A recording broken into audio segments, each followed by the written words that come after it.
Ditemani Hotman Paris, Raffi Ahmad akhirnya kembali buka suara soal tudingan sudah terlibat kasus dugaan tindak pidana pencucian uang atau TPPU yang dilontarkan oleh Ketua Umum DPP National Corruption Watch atau NCW, Hanifah Sutrisna. Selain membantah tudingan-tudingan yang dialamatkan kepadanya, Raffi Ahmad serta Hotman Paris juga turut mengungkapkan kekecewaannya pada Ketua Umum DPP NCW yang tak menghadiri undangan debat untuk membuktikan tudingannya. Maka inilah 5 kekecewaan Raffi Ahmad dan Hotman Paris pada Ketum DPP NCW yang tak bisa buktikan TPPU. Versi Cumi Top 5.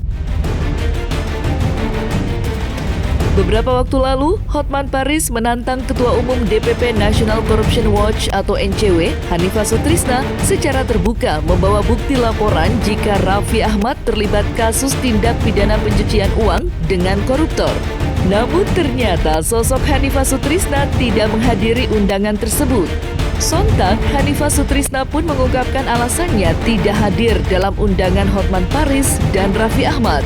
Lantas seperti apa ungkapan kecewa Hotman Paris saat Hanifah Sutrisna tak menghadiri undangannya? Dan seperti apa pula tanggapan Hanifah Sutrisna mengapa dirinya tak menghadiri undangan tersebut? Halo National Corruption Watch, mana orangmu? Kan kamu katanya ada bukti. Sini dong, udah seminggu di Instagram saya posting terus. Tiap hari saya posting bawa buktinya, nggak ada. Kami sangat kecewa karena National Corruption Watch yang berkuat-kuat katanya ada bukti, ada ratusan transfer tidak undang hari ini. 1 transfer aja itu sudah cukup lumayan. Kalau you bisa buktikan 10, kita akan berkuat-kuat akan menuju kau jadi ketua KPK. Tapi Anda tidak berani datang. Masih ada yang berkuat-kuat terus, ya silakanlah, kita akan cuekin. Terima kasih. Saya nggak diundang langsung. Kalau terbuka kayak itu kan bukan undangan namanya. Pertama, yang kedua, kami tidak melayani debat sesuatu yang sifatnya ini masuk ke ranah ya. Dan kalau untuk pembuktian kan bukan di depan kawan-kawan sebenarnya. Kenapa saat ini kami menerima untuk membuat klarifikasi ini? Karena ranah yang dibuka oleh saudara Hotman Paris itu kan ranah debat yang patut kita hadiri, begitu ya Bang ya? Kenapa dong menuduh begitu tapi nggak berani datang? Katanya ada lagi nantang Hotman berdebat.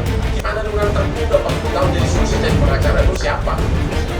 Kayak nantang debat apa kalau nggak ada bukti apa yang ditantang gitu loh? Padahal ini ada di media tuh mau nantang Hotman berdebat biar lu masuk TV, ya nggak apa-apa deh. Nanti mau bawa lu masuk TV tiap hari. Tapi kalau datang nggak ada nih nantang Hotman berdebat sekarang kan? Inilah arenanya di hadapan semua media, tapi nggak ada yang berani datang juga. Kalau gitu, kalau dia ngomong lagi, kita sepakatnya cuekin aja ya. Kami pun tidak berniat melayani debat kusir yang bukan ranah kami juga. Makanya tadi dengan Bang Eres, lawyer kita ini menyampaikan, ya kita sampaikan fakta-fakta yang menjadi tugas kami sebagai lembaga anti rasuah, lembaga LSM anti rasuah.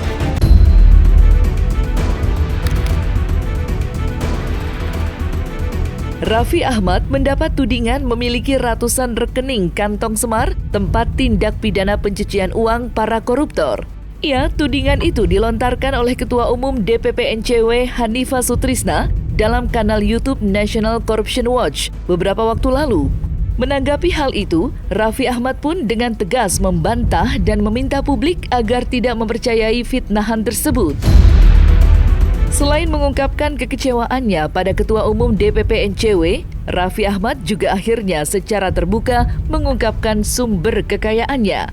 Ada berita yang menyatakan saya dibilang pencucian uang, ada uang ratusan miliar, terus saya dibilang ada bikin kasino, bikin ini, bikin itu. Kalau uang yang mana saya dapatkan ini, saya kerja dari umur saya 13 tahun. 13 tahun sampai detik ini usia saya 37 tahun nih. 37 tahun saya kerja. Jadi sudah hampir 25 tahun aku kerja dan alhamdulillah ya meskipun karir saya seperti anak tangga tapi sampai detik ini saya dipercaya oleh stasiun TV, berbagai macam brand dan saya menabung. Dan kemarin 6 tahun terakhir di luar, bayangin aja saya 26 tahun bekerja.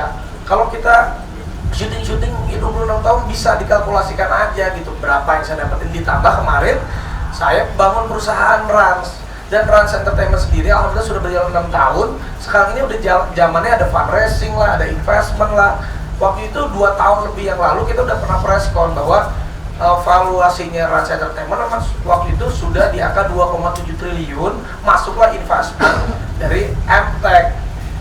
Ya di situ juga udah preskon juga, dan itu kan semuanya juga jelas. Apalagi Rans sendiri kita sudah mau IPO, doain, mohon doanya 2-3 tahun lagi lah insya Allah kita IPO, go public, di mana memang uang semuanya, structure semuanya sudah dibersihkan dan dibereskan, dirapikan.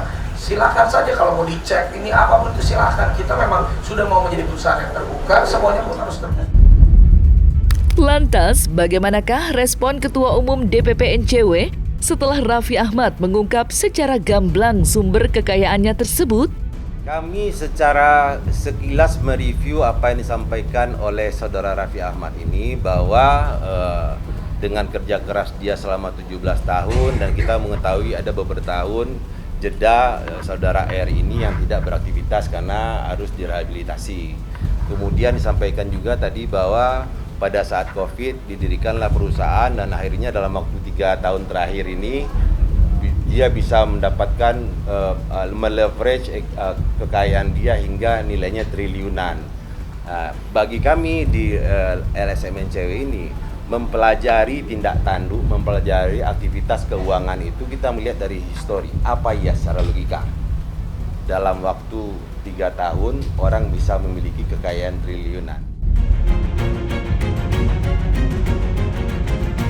Merasa kecewa lantaran Ketua Umum DPP NCW Hanifah Sutrisna menuding Raffi Ahmad terlibat kasus tindak pidana pencucian uang tanpa menunjukkan bukti-bukti konkret, Hotman Paris secara tegas menantang Ketua Umum DPP NCW untuk membuktikan tudingannya.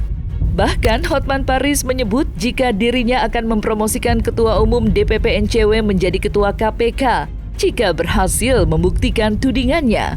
Lantas, bagaimanakah tantangan Hotman Paris dan bagaimana pula respon Ketua Umum DPP NCW? Di sini perwakilan National Corruption Watch, mari kita bicara terbuka. Kalau bisa kau buktikan, langsung kita promosikan kau jadi ketua KPK. Itu pasti orang udah langsung lapor ke KPK atau kemana. Berkuar-kuar aja berani, kalau ada buktinya, dia pasti ada. Karena nggak ada. Yang paling membalukan lagi kata-kata, ada yang telepon saya tadi pagi. Ada yang telepon saya tadi pagi. Lu baru satu yang telepon lu. Kami sama si Raffi di chat sama cewek ratusan nggak ngomong. Ya itu tadi tuduhannya itu. Tadi ada yang menelpon saya tentang dugaan money laundering. Cuma ngomong gitu, berani masuk TV. Kami bukan menuduh, kami memastikan bahwa Raffi ini benar-benar melakukan. Yang kami sampaikan, coba baca lagi video kami dari awal, bahwa ada dugaan tindak pidana pencucian uang yang dilakukan oleh artis R ini. Nah, bukan tuduhan loh. Ada dugaan berdasarkan dari pengaduan masyarakat yang kami terima dan sudah kami coba pelajari dari awal, sehingga menurut kami jika pengaduan masyarakat ini tidak kami sampaikan, kredibilitas kami sebagai LSM NCW pun nanti dipertanyakan sama masyarakat. Apa gunanya dibuka pengaduan masyarakat tapi tidak diteruskan apa yang kami sampaikan. Lebih kepada itu. Jadi bukan tuduhan. Ini saya klarifikasi, bukan tuduhan dan fitnah kepada Raffi, tapi kami hanya mengingatkan bahwa ada pihak yang mengatakan ada dugaan bahwa Raffi ini menerima ini segala macam dengan modus-modus seperti ini yang sudah kami ceritakan. Hingga saat ini ada 2 laporan yang sudah kami konfirmasi terkait dengan ada dugaan itu. Ini masih kami dalami dan kami pelajari. Kami belum bisa menyampaikan di sini karena ini kan akan tahap berikutnya akan kami sampaikan ke aparat penegak hukum. Jika seandainya menurut kami ini cukup bukti dan secara hukum ini memang harus kita teruskan ke penegak hukum, akan kami teruskan ke penegak hukum. Jika seandainya hasil dari review kami nanti, analisa dan kajian kami internal di DPP NCW dan berkoordinasi dengan tim lawyer kami nanti, mungkin nanti akan kami sampaikan lagi apakah ini layak dijadikan aduan yang memiliki delik yang bisa dilanjutkan nanti. Melihat Ketua Umum DPP NCW belum dapat membuktikan tudingannya, Hotman Paris kini menyebut jika pernyataan Ketua Umum DPP NCW hanyalah sebuah omong kosong belaka. Ya, tampaknya Hotman Paris sangat membela Raffi Ahmad dalam tuduhan TPPU tersebut. Pasalnya, berkali-kali Hotman Paris menegaskan bahkan menantang Ketua Umum DPP NCW untuk berhadapan langsung dengannya. Pidana itu kan, tindak pidana pencucian uang itu kan, harus ada dulu tindak pidana induk. Misalnya hasil korupsi, kemudian dipakai untuk bisnis. Sekarang satu pun tidak ada tindak pidana induk yang dikasih tahu, entah siapa yang koruptor yang dapat duit kasih dia, nggak ada. Jadi semuanya adalah omongan kosong. Nah, ya. Bagi kami di LSM Anti Rasuah, kami pun punya prinsip bahwa tidak semua pernyataan-pernyataan yang kami sampaikan ini tidak kami seleksi dahulu dan tidak langsung menjadikan tuduhan si Raffi ini adalah penjahat pencuci uang. Tidak. Ini saya klarifikasi bahwa ada dugaan yang disampaikan oleh masyarakat menyampaikan ada uang seseorang yang diinvestasikan ke Raffi, tapi belakangan saudara R ini tidak bisa dihubungi, ya kan? Minta tolong sekali supaya ini. Saya bilang baik, tapi kami di NCW tidak bisa mengatakan bahwa ini adalah fakta karena harus dugaan dulu. Nah, itu biarlah aparat penegak hukum yang menindaklanjutinya, karena LSM NCW ini bukan penegak hukum. Kami hanya bisa melakukan pencegahan, kami hanya bisa melakukan pengaduan, mengkanalisasi pengaduan masyarakat, dan ini harusnya para penegak hukum yang menindaklanjuti. Kan ada KPK RI, ada Barreskrim Polri, ada Kejaksaan Agung, ya kan. Jika ada aliran yang tidak wajar, PPATK harusnya bisa menyajikan itu.